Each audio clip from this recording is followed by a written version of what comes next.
Un segundo.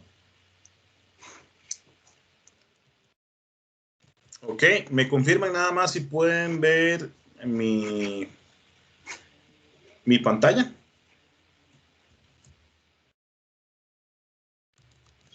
Ya se ve. Gracias. Entonces, bueno, el día de hoy vamos a estar hablando ya sobre tecnología solar fotovoltaica. Para los que estén interesados en trabajar a nivel de sistemas, ustedes es más importante. A los que estén interesados más a trabajar en la microelectrónica, como lo vimos en la clase pasada, pues la clase anterior es más interesante.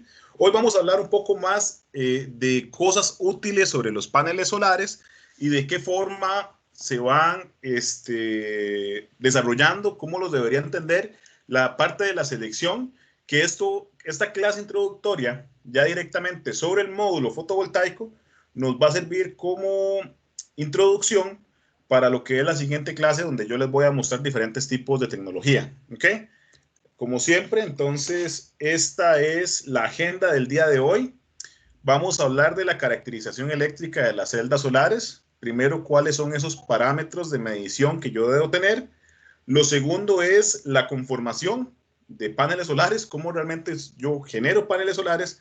Luego, los que son los parámetros eléctricos, térmicos y mecánicos de un panel solar. La conformación de cadenas y grupos fotovoltaicos, cómo se van pues midiendo, conformando los grupos. Y vamos a dejar, pues, como les digo, ya regresamos otra vez con los trabajos en grupos, esta parte de trabajos en grupo. Entonces, comencemos hablando de la caracterización eléctrica en celdas solares, ¿ok? ¿Cómo aprendimos la lección anterior, ¿ok? Todo el proceso de lo que pasa en tan solo 180 micrómetros, que es el grosor de una celda solar.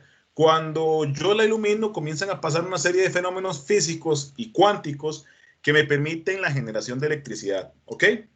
Entonces, cuando yo hago esta iluminación, y supongamos que esta iluminación es constante, básicamente tengo una lámpara, la coloco y genera la parte de iluminación.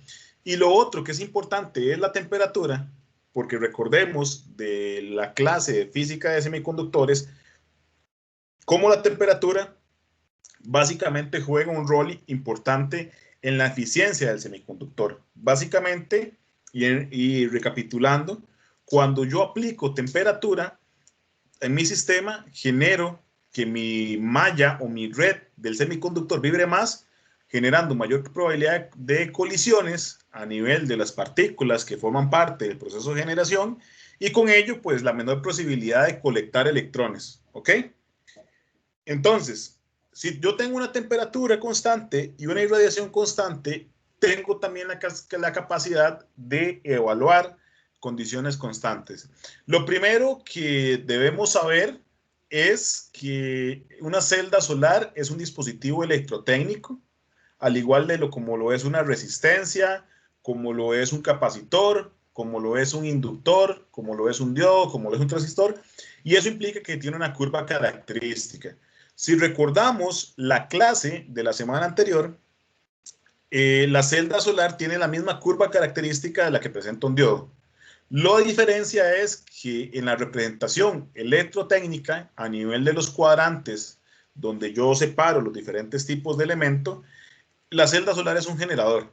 Entonces, lo que ustedes ven acá es la curva típica de un capacitor vuelta hacia abajo y vuelta también en 90 grados. Ok, básicamente es un doble espejo, pero lo que me da es la capacidad de generación de la celda. ¿Y por qué tiene así? No debería sorprendernos. Básicamente ustedes ven acá lo que es la línea de bloqueo, todo lo que es la etapa, perdón, la parte de conducción, esta que viene acá, si lo tuviéramos en el cuadrante opuesto, esta parte que es la de bloqueo, y por acá, la celda solar que nunca se representa, pero más o menos como a 55 voltios, como en un sistema de diodo, lo que es el voltaje de desborde, ¿ok? Es exactamente la misma curva, pero simplemente está rotada, dado que es un generador, y no debería sorprendernos, porque como lo vimos la semana anterior, una celda solar es un diodo, ¿ok? Un diodo en un empaquetado diferente. Entonces, tenemos ciertas características, tenemos un comportamiento que lo podemos estar valorando y en el cual nos genera esta curva característica, que es una famosa curva de grada o de escalera, ¿ok? Básicamente yo voy a tener ligeras pendientes, voy a tener un punto máximo de potencia y voy a tener dos puntos importantes a nivel de corriente y a nivel de tensión que vamos a estar hablando más adelante, ¿ok? Entonces, es la forma en la que yo puedo ver el comportamiento eléctrico de la celda, y esto es un experimento básico que cuando yo genero la celda, así las voy a estar viendo. Ok, dos cosas que estuvimos hablando. Lo primero es la curva de corriente-voltaje y la segunda es la curva de potencia-voltaje. ¿Ok? Y esto es igual, manteniendo las mismas condiciones. Irradiación constante y temperatura constante. A esto, pues, de nuevo, esta parte de corriente, aunque sea horizontal, y lo vamos a ver con detalle más adelante, que fue con lo que terminamos la clase anterior, tiene cierta inclinación, es muy pequeña, y la inclinación justamente está directamente relacionada con la calidad de la celda fotovoltaica. La parte de voltaje tiene una parte mayor de caída. Acá, en este punto, que es el punto de máxima corriente, es lo que yo llamo la corriente de cortocircuito. Y como ustedes pueden ver en el gráfico, es el punto que corresponde cuando el voltaje de mi dispositivo es cero. ¿Y por qué es cero? Porque básicamente es cuando yo tomo la celda solar fotovoltaica, le hago un cortocircuito, ok, no tengo voltaje, y mido la corriente máxima de entrega. Después de ello, yo tengo el punto de máximo voltaje, que es el circuito abierto. Básicamente yo lo dejo en abierto, lo mido y es el punto de máxima potencia. Lo sabemos desde los cursos de electricidad básicos que yo no puedo tener las dos condiciones. O tengo un circuito abierto o tengo un circuito cerrado, pero no, perdón, un circuito abierto, un cortocircuito o un circuito abierto. No puedo tener las dos. Eso significa que yo voy a tener un punto de máxima potencia. Y ese punto de máxima potencia me va a definir la corriente máxima, lo vamos a ver con más a detalle más adelante, y la tensión máxima de mi generador. Si nos vamos a la parte de la curva de potencia, pues lo podemos ir viendo conforme yo voy generando esta multiplicación. Recordemos que potencia es corriente por voltaje. Mientras yo voy generando esta multiplicación de componentes, pues voy a estar escalando hasta un punto máximo de saturación donde yo comienzo ya a degradar la parte de la curva. Ok, ahora la situación se vuelve interesante. Recordando la cantidad de movimiento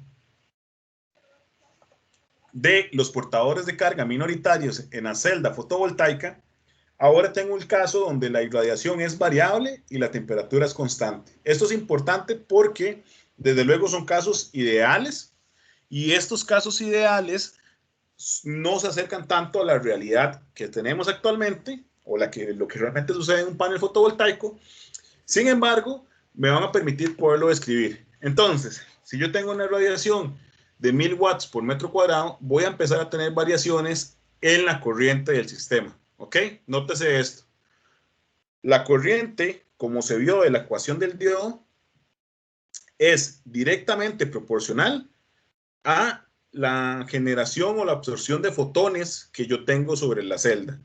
Esta absorción de fotones que yo tengo sobre la celda me va a permitir poder establecer la cantidad de corriente que yo tengo. Al final de cuentas, yo tengo mayor cantidad de fotones, son cantidad de fotones que tienen la capacidad de generar mayores electrones huecos, por lo tanto tengo mayor capacidad de colectar mayor cantidad de electrones. Al poder colectar esta mayor cantidad de electrones, pues tengo mayor corriente eléctrica.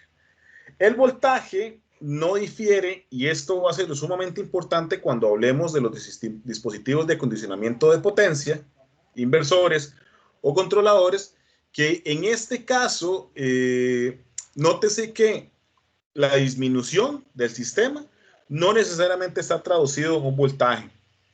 ¿Y esto por qué? Porque el voltaje, al ser el voltaje de un diodo, básicamente disminuir la curva del diodo es bastante complicado. El diodo por activado siempre va a mantener la misma curva característica, y ustedes lo saben de los cursos de electrónica básica. Por ende, en una celda solar, en un día no tan nublado, la variación de voltaje es mínima si la comparo con la diferencia que tengo a nivel de corriente. ¿Ok?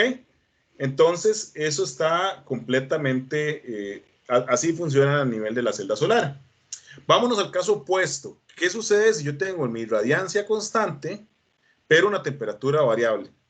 Una irradiancia constante, ya lo vimos, la irradiancia está directamente relacionada con la cantidad de electrones que yo puedo realizar. Ahora, la temperatura, al ser una temperatura variable, recordemos qué pasa cuando tengo la temperatura variable. Pasan dos cosas. La frecuencia de colisiones en el semiconductor aumenta, disminuyendo la capacidad. Y lo segundo que pasa cuando yo aumento la temperatura es que voy a requerir mayor cantidad de energía para poder sobrepasar la banda del sistema. Entonces, cuando yo caliento, voy a excitar las bandas de conducción y la banda de valencia, voy a disminuir la banda prohibida y eso genera una disminución en el voltaje. Eso podría ser interesante en otras aplicaciones de semiconductores. Sin embargo, en el caso específico de la celda solar, cuando yo la caliento, al disminuir la banda prohibida, voy a disminuir la curva característica del diodo, por ende, el voltaje de mi sistema. Y esto no es deseable porque lo que yo debería buscar en una celda solar es convertir la mayor cantidad de energía posible. ¿Ok? Ahora bien, ninguno de los casos anteriores presentados es lo que realmente sucede en una celda. ¿Ok? O en un día normal. En un día normal, y ustedes lo pueden notar, la temperatura es relativamente variable, no mucho para el caso de Costa Rica, pero sí sigue siendo variable. Puedo tener picos a mediodía y ahí voy incrementando. Ya si cae lluvia, pues la temperatura puede disminuir hasta 5 grados. Y la irradiación definitivamente es variable. Y esto es lo que realmente sucede. Incluso debería representarlo donde yo tengo un tema de eficiencia, un tema de temperatura y un tema de irradiancia. Estos son datos reales colectados en nuestro laboratorio, donde simplemente caracterizamos todo el panel y empezamos a ver el comportamiento de la celda. Entonces, nótese que las curvas ideales de eficiencia del sistema se van a encontrar a temperaturas bajas e irradiancias relativamente altas. Hay un cierto límite de irradiancia donde ya yo desbordo la capacidad de conversión de la celda y eso significa que esta capacidad de conversión de la celda pues ya genera ciertos defectos. Nada más un recordatorio, la eficiencia se puede ver como la potencia de entrada o la energía de entrada entre la energía de salida. ¿Ok? Entonces, dos cosas. La eficiencia de la celda, y que no se nos olvide, es dependiente de la temperatura y de la radiación. En este caso de la clase, estamos hablando de silicio cristalino. Estas condiciones son las mismas, aplican para todas las celdas, pero en diferente medida, con diferentes curvas características. Ok, algo importante es, recordemos que cuando tenemos un voltaje y una corriente, tenemos por correlación una resistencia o un punto de resistencia. ¿Ok? Entonces, hay algo importante que tenemos que ir considerando. Recordemos de la parte anterior que ya hemos analizado, es que por cada curva que yo tengo en un panel solar, voy a tener un punto de máxima potencia. Este punto de máxima potencia va a estar representado como la característica máxima que yo tengo y es sumamente importante porque en este punto de máxima potencia es donde yo necesito que mi sistema de acondicionamiento de potencia opere, porque al final del día necesito sacar la mayor cantidad de potencia posible del sistema. Entonces, cada curva de característica va a tener puntos específicos de máxima potencia. Esto nos trae un concepto importante que lo vamos a retomar más adelante, donde tenemos un intervalo de máxima potencia. Al final del día yo no lo puedo ver como un panel. ¿Por qué? Porque las condiciones no son las mismas durante todo el día. Así que mis sistemas de electrónica, que es electrónica muy interesante, es electrónica de potencia y control, tienen que estar jugando en ese rango en todo momento. Y los cambios de radiación son en términos de segundos, así que tienen que ser relativamente rápido. El problema se vuelve muy interesante y con esta incorporación de los rangos de máxima potencia, yo permito encontrar dónde debe operar el punto. ¿Por qué? Porque al final de cuentas, cuando yo extraigo esa cantidad de corriente y vamos a verlo en el proceso de cómo funciona un inversor, lo vamos a entender de forma adecuada. Recordemos que tenemos pues dos niveles de radiación que van a ser típicos. Ok, el sistema fotovoltaico a nivel de radiación, me devuelvo nada más, en un día se va a ver de esta forma. Ok, tengo una parte soleada, luego por mediodía pues no estuvo tan bueno, bajó, y ya por la tarde pues termina, pero ya el sol está un poco más abajo en el diagrama cilíndrico o en nuestro domo celeste, y esto genera que tengamos menor producción. Al igual la temperatura varía. Obviamente no tenemos, por suerte, no tenemos cambios tan abruptos de temperatura de 75 a menos 25, son un poco más temporales. Entonces las condiciones van variando. Eso implica que los puntos de máxima potencia y las resistencias de carga que yo necesito para extraer esa energía también van a variar. Esto lo vamos a ver con detalle, pero es un concepto sumamente importante y poderoso que vamos a estar hablando justamente cuando hablemos de sistemas de condicionamiento de potencia. Algunas cosas importantes que ya lo hablamos la vez anterior es el circuito equivalente. Al final del día, el circuito equivalente del sistema fotovoltaico del cual obtenemos la curva es un diodo en paralelo con una fuente de corriente de generación, que la fuente de generación está por la corriente o la fotocorriente, la corriente que me generan los fotones que recibimos del sistema. Básicamente, cuando hablamos del sistema, entonces la corriente en mi panel fotovoltaico va a estar dada por la corriente de generación menos, veanlo aquí en la malla, es menos la corriente de fuente de mi diodo, que tiene la curva característica del diodo, donde tenemos la corriente de fuente multiplicado por un factor de la exponencial por el voltaje térmico o por el coeficiente de voltaje térmico del panel fotovoltaico por la potencia menos 1, ¿ok? Donde alfa está dado por la carga elemental menos la constante de Boltzmann menos el factor de idealización del diodo por la temperatura, que K por T es el voltaje, lo que se conoce como voltaje térmico. Ahora bien, lastimosamente en todo tipo de material, ustedes pues deberían ya estar conscientes de esto, mi sistema va a presentar resistencias, ¿ok? Entonces, una idealización completa de mi sistema fotovoltaico debería tener una resistencia en serie y una resistencia en paralelo. Este modelo que ustedes observan por acá es un modelo más idealizado de mi celda fotovoltaica, donde ustedes ven que ya la corriente varía un poco, porque ya no solamente en el análisis de malla o en el análisis de nodo, la corriente total de mi sistema fotovoltaico no solamente la drena el diodo, sino que la drena en cierto punto la resistencia en paralelo y la resistencia en serie. Nótese que la resistencia en serie de mi sistema es la que tiene mayor afectación en la corriente de entrada del sistema. ¿Ok? Entonces, acá tenemos lo que es el desarrollo de este análisis de nodos para poder determinar la corriente, donde tenemos el componente de la resistencia en serie que aporta a la corriente de drenaje menos el componente de la resistencia en serie otra vez, simplemente dividido por el factor para poder sacar el voltaje final de la planta fotovoltaica. Entonces, estos componentes son importantes porque, como lo vimos en la clase anterior, la resistencia en serie y la resistencia en paralelo están directamente relacionadas con la calidad de la celda fotovoltaica. Si yo tengo semiconductores de alta calidad, significa que la resistencia en serie debería ser casi cero.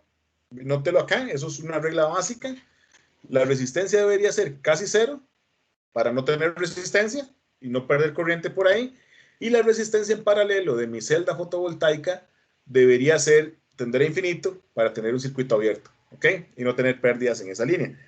Esto pues me va a caracterizar la celda y esto va a ocasionar que yo necesite generar una clasificación de celdas en mi proceso de producción para la generación de un módulo.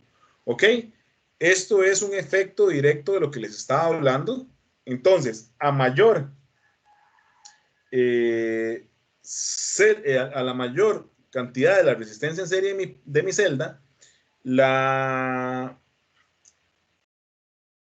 corriente es la que se ve afectada, afectando la segunda parte de la curva, ¿ok? De mi sistema, la cantidad de corriente que yo puedo generar se va a ir viendo disminuida. Y esto es importante, la resistencia en serie va a estar directamente relacionada con los efectos de degradación. Nota al margen, lo vamos a analizar más adelante, pero la vida útil de un panel solar fotovoltaico es de 25 años, ¿ok? Y lo que se dice en el estándar internacional es que un panel fotovoltaico, el fabricante me debe garantizar una degradación inicial de 1.5% durante el primer año de operación y luego la degradación, la tasa de degradación anual es de 0.5% en el sistema por año. ¿Ok? Entonces, al final de los 25 años, quiere decir que mi fabricante debería garantizar que mi sistema solar fotovoltaico debería estar operando a un 91% de la potencia en el día 1 que lo generé. La resistencia en paralelo, por otra parte, tiene una disminución en lo que es el voltaje. Nótese que la disminución se da porque el punto se corre por acá.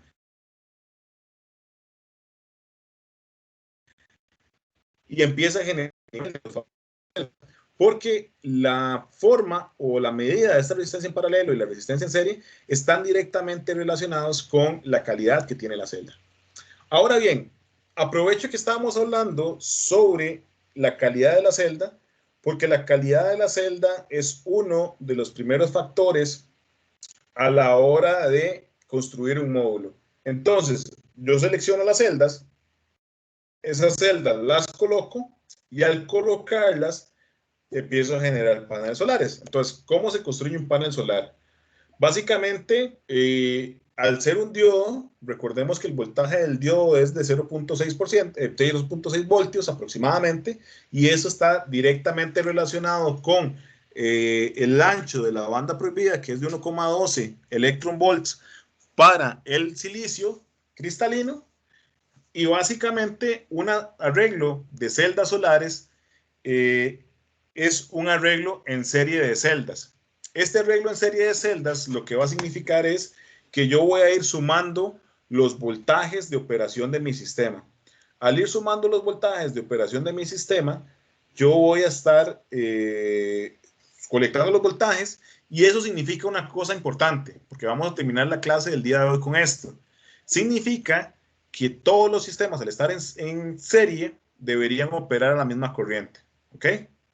Entonces, la corriente de mi sistema va a estar dado por la parte del sistema, y el número de celdas en serie que ustedes ven acá va a estar directamente relacionado con el voltaje térmico, porque la probabilidad de que esa corriente falle va a ser mayor, pero la corriente debería ser la misma. Y eso va a ser importante cuando hablemos de los sistemas fotovoltaicos.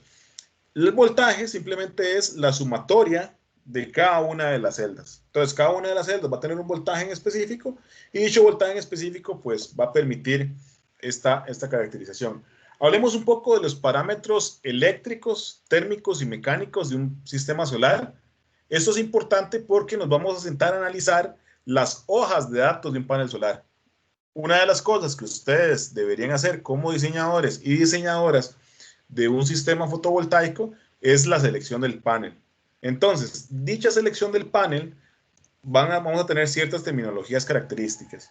Lo primero es que la curva característica del panel en mi sistema es una curva de voltaje y corriente, y esto va a estar suministrada bajo las condiciones de operación estándar. ¿Ok? Las condiciones de operación estándar simplemente es condiciones de tal manera que en cualquier parte del mundo yo pueda tener esas condiciones como una referencia, a pesar de que esas condiciones de referencia son muy específicas y se alejan de lo que es la realidad, porque yo siempre tengo condiciones de temperatura y corriente volátiles. Sin embargo, esas condiciones de operación estándar están definidas por lo siguiente. Ya hemos hablado de las horas solares pico. Una hora solar pico es una hora donde yo recibo 1000 watts por metro cuadrado, así que la irradiancia normal de la condición de operación estándar es de 1000 watts por metro cuadrado. Después se exige una temperatura en la celda de 25 grados Celsius. Y en este caso es simplemente, y ojo, eso es importante, es en la celda, no es a nivel de ambiente. Cuando lo vamos a ver más adelante, la celda se va a llegar a calentar. Entonces, la temperatura en la celda de 25 grados está simplemente generada porque se supone que los estándares o las condiciones de operación estándar se generan en condiciones de laboratorio muy específicas, y estas condiciones específicas requieren que yo no necesite calentar el cuarto, ¿ok? Entonces, si tengo un cuarto a 25 grados, que es relativamente común tenerlo en cualquier parte del mundo, principalmente a nivel de laboratorio, pues puedo tener esta operación de mi sistema. Y una distribución espectral, eso es importante, un AirMass de 1.5, ¿ok? Como lo vimos en las primeras clases de recurso solar.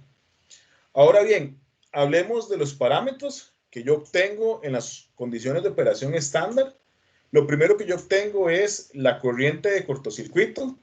Es este punto que nosotros vimos por acá. En inglés, que es lo más común que ustedes se van a notar en las hojas de datos, es el Short Circuit Current. Entonces está denotado por I sub SC, ¿ok? Luego, el segundo de los puntos importantes en la curva característica y en las hojas de datos es el voltaje de circuito abierto, que es el Open Circuit Voltage, y por eso está delimitado por V o C, y eso está en la mayoría de hojas de datos, casi que sin importar el idioma en que estén. Luego tenemos la potencia máxima de mi sistema, que puede estar dada por Pmax, se puede encontrar como Pmax, o también se puede encontrar en las hojas de datos como P MP, ¿okay? Que sigue siendo el punto de máxima potencia, y el punto de máxima potencia, esta es la curva de potencia de ese panel, ¿ok? Y ese punto de máxima potencia pues se va a traducir directamente en una corriente máxima y un voltaje máximo. Estos sí van a estar delimitados como corriente máxima y tensión máxima. Y además el fabricante debe a ustedes garantizarles cuánto es la eficiencia del panel. Acá estamos hablando de eficiencia de conversión.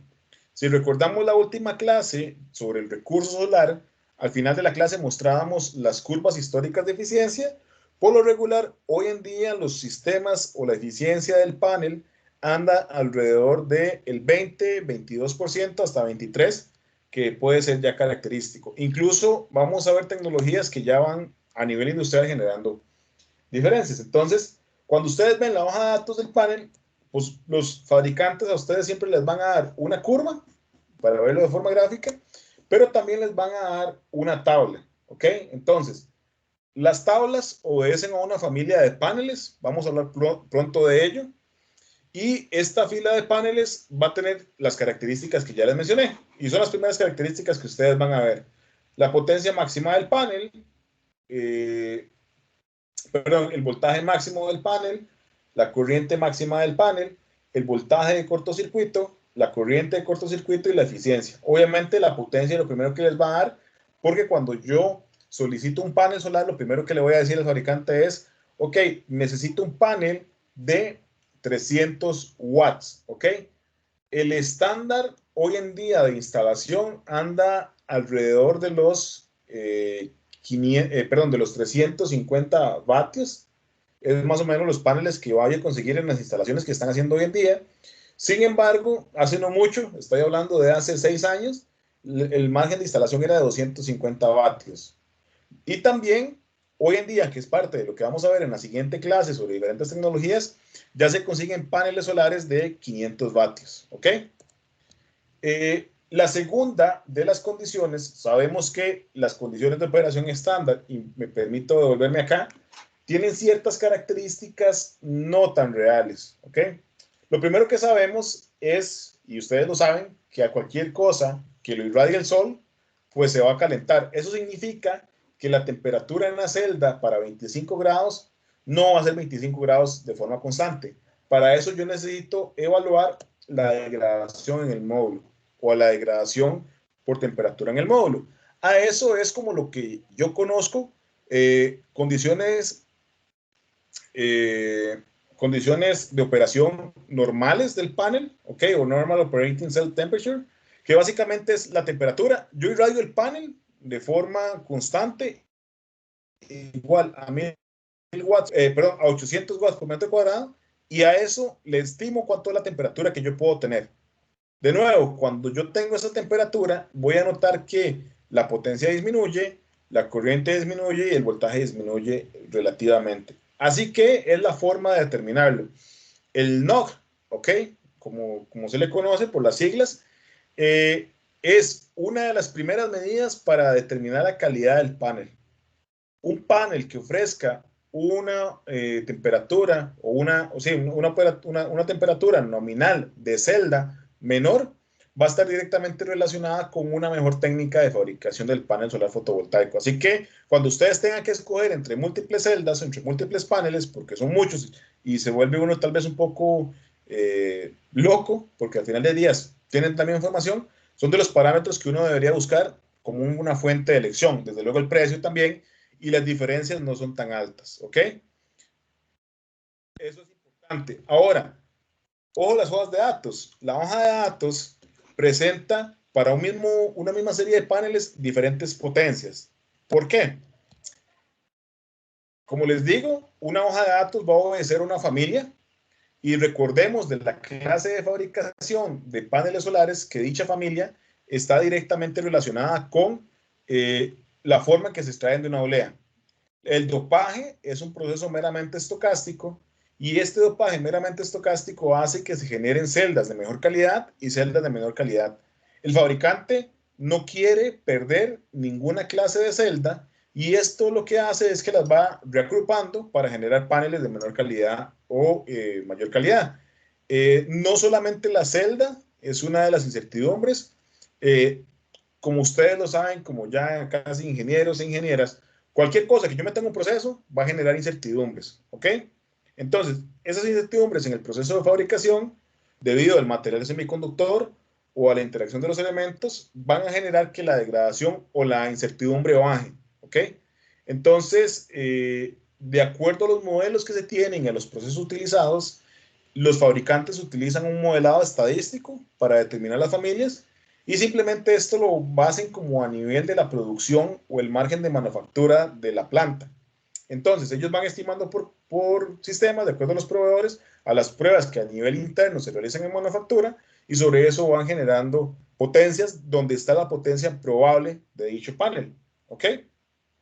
Entonces, esa proyección se clasifica y esa clasificación, de acuerdo a esa proyección, luego se verifica con un simulador estándar. ¿Ok? Hay dos tipos de medición. Una de las charlas con expertos internacionales que vamos a tener, él es experto en caracterización de paneles solares, especialmente, bueno, maneja los dos tipos. Él es a nivel de exteriores, pero una de las primeras caracterizaciones es a nivel de interiores. A nivel de interiores, yo lo que tengo es lo que se conoce como un simulador solar. Básicamente, un simulador solar es una lámpara grande con un sistema de adquisición de datos donde yo conecto el panel y esto es la herramienta básica de los fabricantes de paneles solares.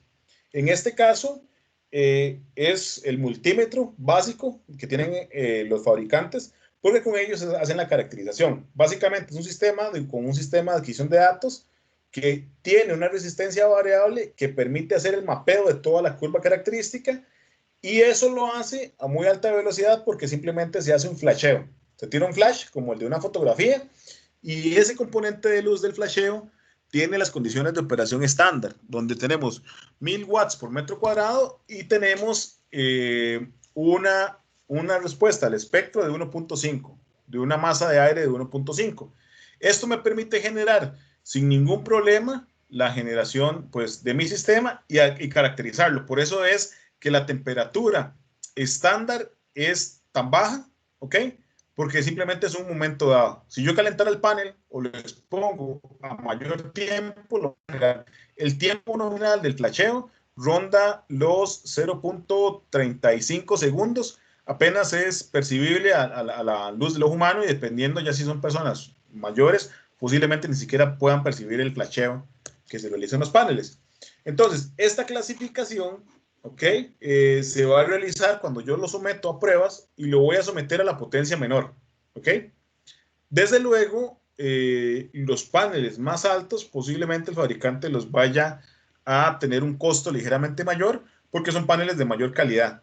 Al final del día, no se malinterprete, que sean de mayor calidad al inicio no significa que vayan a durar más, porque al final del día el fabricante, el proceso de fabricación es exactamente el mismo, van en la misma línea de ensamble bajo los mismos estándares de calidad. Esto significa que el panel en la vida útil, en la confiabilidad del panel, básicamente va a durar lo mismo. El criterio de clasificación, nada más por conocimiento general, siempre se redondea hacia abajo, es decir, si el panel me dio como resultado 493 vatios, lo voy a disminuir o lo voy a clasificar como 490 vatios, no como 495. ¿Ok? Y eso es importante. A veces ellos generan ciertos modelos. Entonces yo le pido el catálogo al fabricante y puede ser una respuesta común que el fabricante me diga, no te ofrezco paneles de 495 watts. Esto porque la producción fue relativamente baja en esa familia. Igual ellos los van a meter dentro de la parte de la familia y sin embargo pues pueden que no se encuentren disponibles de acuerdo a la clasificación. ¿Ok? De acuerdo a ese proceso de fabricación, cuando son los fabricantes nuevos, pues esas incertidumbres son mayores, pero conforme yo vaya fabricando múltiples veces y vaya mejorando mi proceso, la incertidumbre se va disminuyendo. Esto implica que esa disminución de mi sistema pues pueda mejorar la calidad que tengo de mi panel, ¿ok? Entonces, nada más notas al margen, que no se confundan, y se los digo, que no se confundan porque es una de las, me voy a adelantar un poco, pero es una de las trampas en el examen corto. STC indica las mediciones del panel tomando como 25 grados la temperatura en el módulo, ¿ok? Y las condiciones de temperatura nominal de celda indica las mediciones tomando una temperatura ambiente de 20 grados, ¿ok? Entonces no lo confundan, STC es a 25, el NOC es a 20 grados, pero uno es en el módulo, el STC, y el siguiente es en la temperatura ambiente. Y es algo que, aunque no lo crean y que parece trillado, pues siempre en las primeras experiencias como diseñadores se los lleva la trampa, ¿ok? Entonces, la temperatura ambiente, creo que ustedes tienen una noción más clara de cómo medir temperatura ambiente. Básicamente tengo un sensor en intemperie y estoy midiendo la temperatura que tengo sobre mi ambiente. Y lo que es la temperatura en el módulo, yo lo mido con termocuplas especiales que se pegan o se fijan a la parte trasera del módulo. ¿Ok?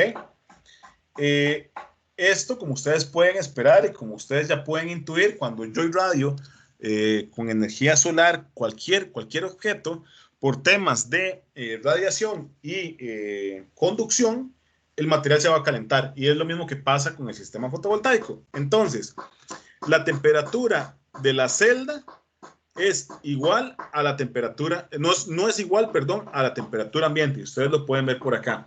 En la gráfica tenemos la temperatura ambiente en gris a lo largo del día. Tenemos la temperatura de la celda, ¿ok? Y tenemos en el segundo gráfico lo que es la irradiación solar y lo que es la potencia, ¿ok? Entonces, en este lado tenemos la potencia, en este lado tenemos la temperatura. Y vean qué curioso. Durante la noche, como yo no tengo radiación solar, pues la temperatura ambiente y la temperatura de celda son casi las mismas. Más bien, la celda puede incluso disminuir por los efectos del rocío que pueden haber y demás.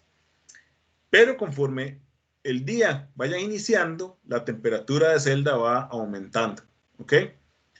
Esta temperatura de celda va a ir aumentando y vamos a lo mismo, regla básica de semiconductores. Los semiconductores operan mal a temperaturas altas. Si la temperatura aumenta, pues ellos comienzan a disminuirse. Y vean qué interesante. Al pico máximo de potencia está directamente relacionado con el pico máximo de temperatura. Es cuando la celda se exige más. Lo que se requiere o lo que busca el fabricante es no exceder esa temperatura y que no se dispare, ¿ok? Eso es importante para mantener el ciclo. No lo he mencionado, pero el rango de temperaturas en un panel solar puede rondar de los 45 a los 50 grados si el panel está en buenas condiciones. Si el panel presenta algún tipo de defecto, puede llegar hasta los 55, 60 grados, ¿ok? Entonces, cuando yo encuentro un panel, hay algunos paneles de muy buena calidad que tienen 40 grados Celsius de NOC, significa que el proceso de fabricación es muy, muy depurado para poder alcanzar dicha temperatura. Entonces, es importante porque hasta cierto punto es un poco contradictorio. Es decir, en el momento que yo puedo generar mayor cantidad de potencia, es el momento donde yo tengo mayor cantidad de pérdidas por temperatura en mi sistema. ¿Ok? Y es algo que hay que lidiar con los paneles. No podemos hacer pues muchas cosas diferentes y hay que lidiar pues un poco con eso. ¿Ok? Las variaciones eléctricas pues van a variar en función de la temperatura. Y en el caso de los diseños fotovoltaicos, tenemos que considerar la temperatura máxima y la temperatura mínima de mi sistema, ¿ok? Los dos casos son críticos, tenemos que analizarlos y los vamos a ir viendo con calma más adelante, ¿ok? Básicamente, la primera temperatura mínima debería ser considerada como la temperatura mínima del ambiente en el sitio, ¿ok? Si mi sitio alcanza, por ejemplo, en el volcán Irazú, alcanza 1 grado, aunque sea en la noche, yo podría considerar eso como la temperatura mínima de operación de mi panel. La potencia máxima, perdón, la temperatura máxima va a ser siempre mayor a la temperatura ambiente y esto va a estar directamente relacionado por los efectos de transferencia termodinámica que yo tengo en mi sistema solar y eso se traduce en la siguiente fórmula. La temperatura de celda va a estar igual o igualada a la temperatura ambiente más, ¿ok? La temperatura de operación nominal de celda menos 20 grados, ¿ok? Menos 20, que es la temperatura de ambiente, para ver la diferencia, dividido entre 800 por la irradiancia que yo tenga. Entonces, es una parte lineal. Es decir, que si yo tengo 20 grados de temperatura a un NOC de 45, y con una irradiancia de 1000, pues posiblemente llegue a alcanzar los 47, 48 grados fácilmente cuando ustedes despegan la temperatura. Así que esta temperatura es una de las más usadas a nivel de diseño, ¿ok? Son unos ejercicios que queden un poco de tareas morales, de todas formas los van a tener que hacer, pero la primera pregunta es, ¿cuánto debería ser la temperatura ambiente para que la temperatura celda o el módulo sea de 25 grados? ¿Ok? Son preguntas para que ustedes pues practiquen un poco. 2, si la temperatura ambiente máxima es de 30 grados, ¿cuánto debería ser la temperatura de celda? 3, ¿cuánto es la potencia que produce el panel cuando la temperatura ambiente es de 30 grados? De esto o estas condiciones, ¿ok? Y aquí se utilizan los módulos de pérdidas, ¿ok? Que están caracterizados por el fabricante. Y cuando es la tensión de circuito abierto, cuando la temperatura ambiente es de 10 grados. A esto vamos a regresar a nivel de diseño para entenderlo, pero son ejercicios que quedan por ahí un poco abiertos para poderlos entender. Al final del día son relaciones lineales, ustedes los podrían observar. Voy a dejarlos por acá y más adelante los estaremos retomando a nivel de curso, ¿ok? Luego, ya sabemos cómo funciona un panel solar, sabemos cómo lo conformo, sabemos cómo lo construyo y anterior a eso, pues también tengo la posibilidad, ok, un panel solar solo me genera 350 vatios cuando tengo condiciones de operación estándar, ¿ok? Entonces, para que ustedes se vayan dando una idea, un bombillo incandescente, que ya no deberían existir, pero todavía existen, tiene 100 vatios de potencia. Quiere decir que a mediodía un sistema fotovoltaico, un panel fotovoltaico, solamente me puede alimentar 3 bombillos, ¿ok? Obviamente, para todo lo que yo necesito hacer en mi hogar, en mi trabajo, no es suficiente. Esto requiere, al igual que como yo acomodo diferentes celdas para generar un módulo, que yo pueda acomodar diferentes tipos de módulos, ¿ok? Grupos fotovoltaicos. Esto es importante porque vamos a hacer una clase de símbolos del sistema. Y ese es el símbolo en diagramas eléctricos para el panel solar fotovoltaico, es el aceptado. Pueden haber algunas variaciones, pero ese es el símbolo. Siempre que encuentren un símbolo de estos en un plano, pues ustedes lo van a ver. Luego, ya hemos hablado de la celda fotovoltaica. Vimos cómo se fabrica un módulo fotovoltaico y la combinación de varios módulos fotovoltaicos me generan una cadena fotovoltaica. O en la literatura, que se lo van a encontrar mucho, lo que es el string, ¿ok? O cadena. Y luego, múltiples cadenas me generan a mí un grupo fotovoltaico o una matriz fotovoltaica.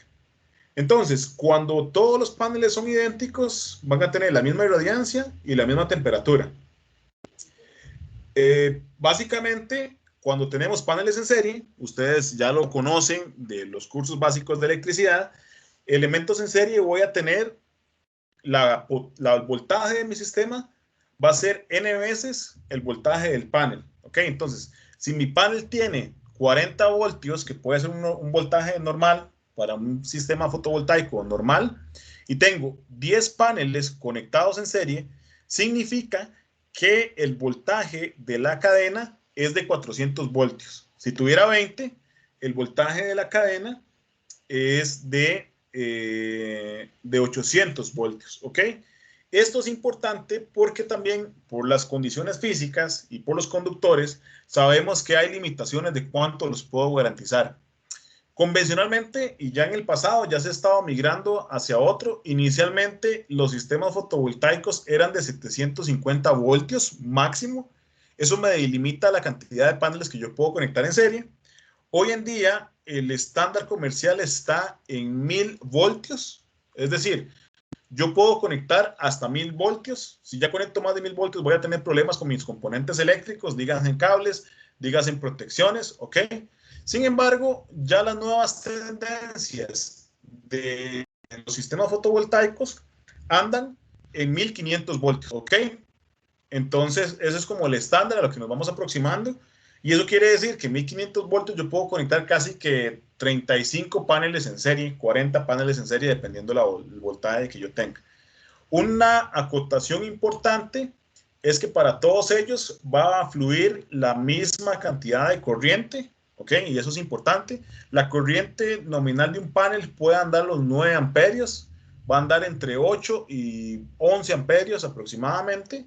Y la potencia va a ser la potencia multiplicada por la cantidad de paneles que se tienen, ¿ok? Entonces, la cantidad de paneles que se tienen va a estar directamente, pues, relacionada con la potencia del sistema. Luego, yo puedo unir múltiples cadenas y las cadenas, en este caso, como el voltaje que les estaba comentando, el voltaje de operación es máximo, ¿ok? Eso significa que dicho voltaje de operación máximo me va a limitar cuántos paneles yo puedo conectar en serie. Sin embargo, yo también puedo conectar cadenas en paralelo. Y en este caso, si yo conecto cadenas en paralelo, lo que voy a estar generando es una sumatoria de corrientes. Al ir generando esta sumatoria de corrientes, yo voy a ir pues aumentando la parte del conductor. Un problema por los cuales yo no puedo crecer mucho en mi sistema, que lo vamos a hablar cuando hablemos de diseño de sistemas fotovoltaicos, es que yo no puedo crecer tanto en mi sistema porque si yo empiezo a aumentar en corriente significa que yo necesito aumentar el diámetro de los cables y eso es sumamente costoso. Es decir, pasar de 2 escalas en cable cuando hablamos del estándar americano o AWG significa casi que tengo que duplicar el precio del costo del sistema. ¿Ok? Entonces, eso es bastante importante. Hay problemas que yo debería tener pues presentes. Lo primero es, como tengo los paneles conectados en serie, tengo la posibilidad que uno de mis paneles falle. Y en los paneles que fallan van a tener un problema importante, ¿ok? Cuando todos los paneles son idénticos, pero tienen diferente irradiancia o temperatura por algunos de los fallos, cuando los paneles están conectados en serie, por ellos va a fluir la misma corriente. Y el panel que esté dañado entra como una carga, ¿ok? Entonces, al entrar como una carga, va a empezar a consumir la energía de los otros paneles y es justamente lo que no queremos en el sistema. Lo otro que es importante entender es que aquí también aplica a nivel de los sistemas fotovoltaicos, es que aplica el teorema de la transferencia de máxima potencia. ¿ok? Un teorema que pudieron haber visto en los cursos básicos de electricidad, el cual dice que la potencia general del sistema va a estar relacionada con la menor potencia de mi sistema. Entonces, cuando yo tengo una disminución de corriente, toda la corriente se va a ver disminuida de la generación, porque una parte importante de la corriente se va a absorber o se va a consumir en el panel que tiene una deficiencia, y esto se traduce como calor, ¿ok? Es la única forma en la que yo puedo perder energía, lo cual es sumamente peligroso porque entramos con límites termodinámicos de los materiales, ¿ok? Entonces, hay ciertas formas de prevenirlo y es sumamente común. Acá en el ejemplo tenemos de esta misma cadena simulada, ¿ok? Dos paneles. El panel 2, que está en condiciones normales, presenta aquí lo ven, son las mismas condiciones, en el voltaje 1 de 17 voltios, ¿ok? Y la corriente de 6.5. Y aquí cuando lo evalúo, tenemos 1. Vamos a ver, 10.5 y 3.9, ¿ok? En la corriente de este panel. Sin embargo, en el panel 1 tiene mayores diferencias, ¿ok? Porque está posiblemente sombreado, que ya vamos a hablar del caso de sombras. Cuando yo tengo el caso de sombras, noto que la diferencia en la curva es mayor, y esta diferencia entre la potencia de este panel y esta potencia de este panel, la única forma que yo puedo compensar mi sistema energéticamente es que el sistema absorba la potencia, ¿ok? Y esa potencia la va a absorber, la va a consumir y va a entrar a nivel de calor. Esto queda representado en la simulación a nivel de las curvas del sistema. Aquí están invertidas nada más para hacer el sistema más notorio, pero yo tengo la corriente en el panel de operación normal, es la curva normal. Sin embargo, la corriente en este sistema va a disminuir por completo. ¿Ok? La diferencia entre esta área y esta otra área es la área o la energía que alguien tiene que consumir. Y en este caso se va a consumir en el panel de menor rendimiento. ¿Ok? Una de las principales consideraciones que yo debería tener es que la principal fuente de que esto suceda en un sistema, ¿ok? Son las sombras. Las sombras naturales o las sombras artificiales. Cuando hablo de una sombra natural, puede ser tan fácil que, aunque no lo crean, no sé por qué, pero los pájaros tienen el gusto o les fascina hacer sus necesidades sobre los paneles solares. ¿Okay? Hay algunas interesantes investigaciones al respecto, pero por lo regular, pues imaginemos una cuita que cae sobre un panel fotovoltaico, ya eso me genera una sombra. La hoja de un árbol que caiga sobre el panel me genera una sombra. O bien la sombra que me puede generar un edificio existente, como ustedes ya lo analizaron con los diagramas cilíndricos. Entonces, esas sombras pues me van a generar cierto problema. Para yo evitar esta disipación en mi sistema, lo que utilizo es un diodo de bypass. ¿Ok? Este diodo de bypass se conecta de forma antiparalela con mi sistema, y en caso de que uno de los paneles esté dañado, a la hora de yo hacer circular la corriente en mi sistema, la corriente, recordemos siempre de los principios de electrotecnia, la corriente siempre va a transitar por el camino de menor resistencia. Al estar este sistema en generación constante, la resistencia va a ser menor por el diodo que por el panel, ¿ok? Que es un consumidor activo. Entonces, en el caso donde tenemos el sistema con una falla en el panel 1, la corriente de mi sistema va a transitar hacia la parte de la búsqueda, y este diodo de bypass, la corriente va a preferir transitar por el diodo de bypass hacia el nivel del panel, ¿ok? Entonces, se evita que la energía se disipe por el panel. Esto me ayuda en dos cosas. Uno, que me permite mantener una mejor generación de energía, primero, y lo segundo, que me ayuda a prevenir daños mayores en el panel. Vamos a verlo con más calma cuando hablemos de fallos o tipos de fallos en los sistemas, pero que un panel se caliente no es bueno, y que se caliente producto de la parte del sistema tampoco es para nada bueno. Entonces, el sistema o el diodo ayuda a compensar la parte. Sin embargo, siempre no hay, como dicen los abuelos, no hay almuerzo gratis. El costo que yo tengo que pagar es la potencia que tiene que disipar este diodo. Este diodo pues va a disipar. Sin embargo, la curva característica que disipa el diodo va a estar representado como este mordisco a la escalera total. Recordemos que estos paneles están en serie. Entonces, al estar estos paneles en serie, voy a estar sumando los voltajes de mi panel y esto va a permitir de que esta condición pues me mantenga. El panel va a seguir generando y es una ventaja porque yo puedo hacer que el panel genere aprovechándome de que el voltaje en los paneles es el mismo como lo vimos a nivel de radiación. ¿Ok? Algo importante a nivel de la potencia es que esta sería la potencia máxima que yo pudiera alcanzar de mi panel.